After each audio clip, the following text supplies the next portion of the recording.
قعدنا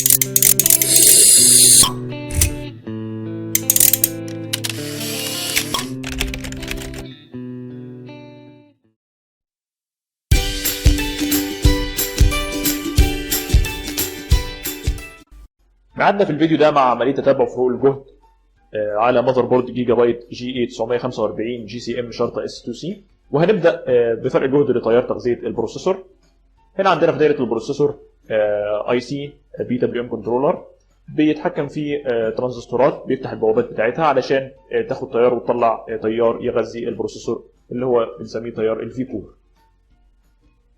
هنا طبعا عندنا اي سي بي دبليو ام كنترولر رئيسي اي اس ال 6312، هو بي دبليو ام كنترولر وجواه انتجريتد موسفيت درايفرز، يعني جواه طبعا موسفيت درايفرز دي بتشغل بوابات الترانزستورات.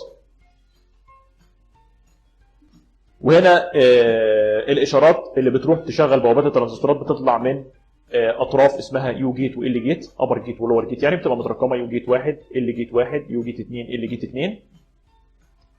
كل طرف بيروح يفتح بوابه ترانزستور، بتطلع منه نبضه كهربيه يعني من الاي سي الرئيسي ده تفتح بوابه ترانزستور. هنا واضح طبعا قدامنا التيبيكال ابلكيشن ان الاي سي البي دبليو ام كنترولر 5 فولت على البنه اللي اسمها في سي سي، فيبدا يشتغل ويطلع نبضات كهربيه من اليو جيت والال جيت تفتح بوابه ترانزستور، فالترانزستور يجي له تيار تغذيه من فوق من الدرين ويطلع من السورس يروح يغذي الحمل اللي هو في الحاله دي البروسيسور.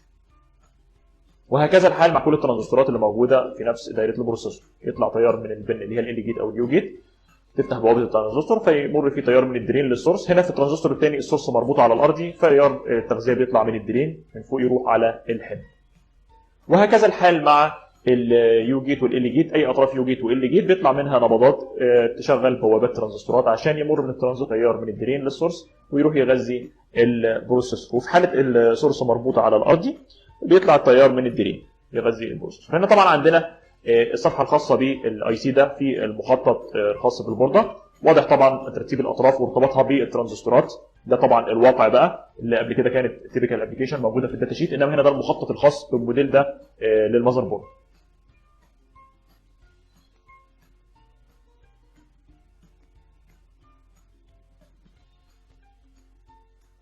طبعا وتيار تغذيه البروسيسور غالبا بيتراوح من 8 من 10 لحد 1 فولت وكاس، 1 فولت و2 من 10 1 فولت و4 على حسب نوع البروسيسور. هنا طبعا دي صوره مكبره من نفس صفحه المخطط السابقه، باين طبعا ارتباط الطرف اللي هو الجيت البوابات في الترانزستورات اللي موجوده في المذر بورد باطراف اليو جيت والال جيت اللي هي بتطلع نبضات تشغلها طبعا.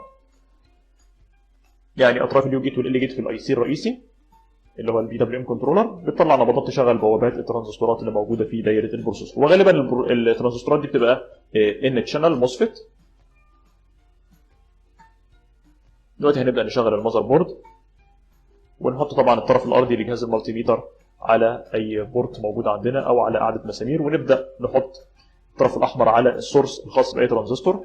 هنا واضح ان اول ترانزستور معايا ما اداش في الاول على السورس، بس بعد كده ادى على الدرين لان السورس كان مربوط على الارض. اهم حاجه نطلع فيه كور. هنا لما حطيت على السورس على الترانزستور الثاني طلع على طول 1.2 فولت، معناها ان دايره البروسيسور شغاله والترانزستور ده بيطلع جهد لتغذيه البروسيسور.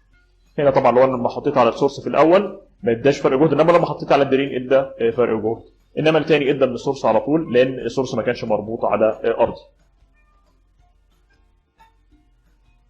ودلوقتي هنبدا نقيس فرق الجهد الخاص بتغذيه الرامات اللي بنسميه الفي دي دي كيو، اللي هو فرق الجهد لتيار تغذيه الرامات. بيختلف طبعا على حسب نوع الرام، هل هي دي دي رام 1 ولا دي دي رام 2 ولا دي دي رام 3. دي دي رام 1 بتتغذى ب 2.5 فولت، دي دي رام 2 بتتغذى ب 1.8 فولت، الدي دي رام 3 بتتغذى ب 1.5 فولت.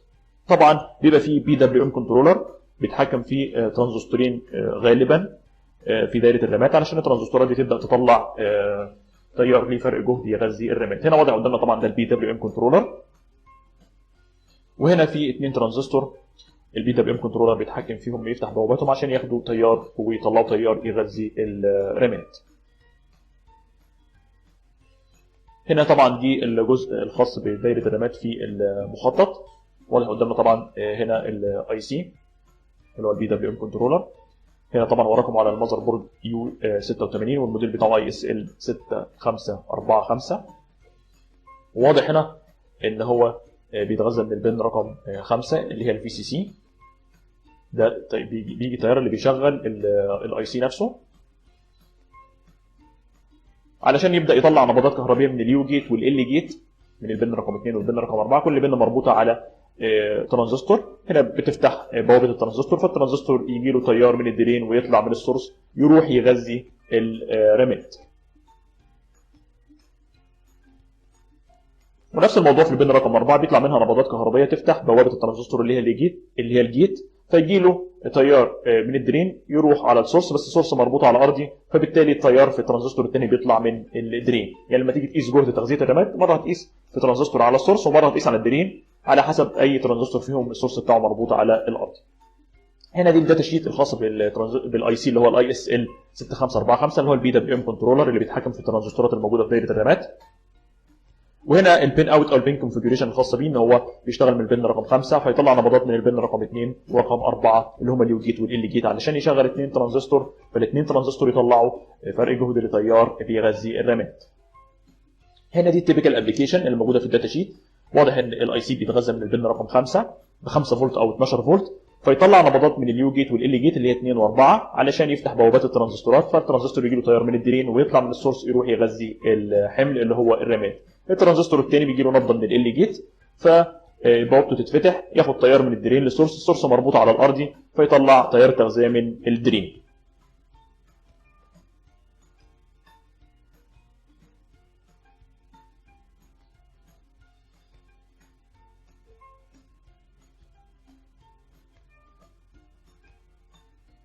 طبعا بنشغل المذر بورد وبنظبط جهاز المالتي ميتر على وضع قياس فرق الجهد للتيار الثابت اللي هو الدي سي، وبتحط الطرف الاسود على اي جزء ارضي في البورده قاعده مسامير او منفذ. وهنقيس دلوقتي الفي سي سي اللي هي البن رقم 5. واضح ان جاي لها طبعا تقريبا حوالي 12 فولت اللي هو فولت التغذيه اللي بيشغل الاي سي اي نفسه، وبعدين البن رقم 2 و4 طالع من كل واحده فيهم فولت بيشغل بوابات ترانزستورات. واحده مطلعه 6 وكسر والثانيه كانت مطلعه 7 فولت تقريبا، معناها ان الاي سي بيطلع نبضات فعلا. ممكن دلوقتي اروح اقيس على الجيت الخاصه باي ترانزستور هلاقي فعلا نفس الفولت واصل على البوابه بتاعه الترانزستور، ده الفولت اللي بيشغل الترانزستورات اللي جاي من البي دبليو ام كنترول. وبعدين بعد كده ممكن تبدا تقيس جهد تغذيه الرامات اللي طالع من الترانزستورات من السورس بتاع الترانزستور الاولاني مش بيطلع فولت، يبقى طبعا مربوط على الارض. تقيس على الدرين يدي لك 1.8 اللي هو فولت تغذيه الرامات الدي دي رام 2. والترانزستور الثاني هتيجي تقيس على السورس هتلاقيه مطلع معاك 1.8 معناها ان دايره الرامات هنا سليمه، البي دبليو ام كنترولر سليم والترانزستورين سلام. معادنا دلوقتي مع تتبع فرق جهد ثاني موجود في دايره الرامات اسمه دي دي ار في تي تي، بيخرج طبعا من ريجوليتور او منظم جهد، هو اي سي موجود جنب البي دبليو ام كنترولر بس ده منظم جهد يعني ريجوليتور. هنا رقم على البورده هو يو 87 والليد بتاعه ار تي 9199. بيجي له في سي سي طبعا جهد تغذيه الاي سي نفسه او الريجوليتور نفسه من البنن دي، فياخد في ان من البن رقم 1 ويطلع في اوت من البن رقم 4.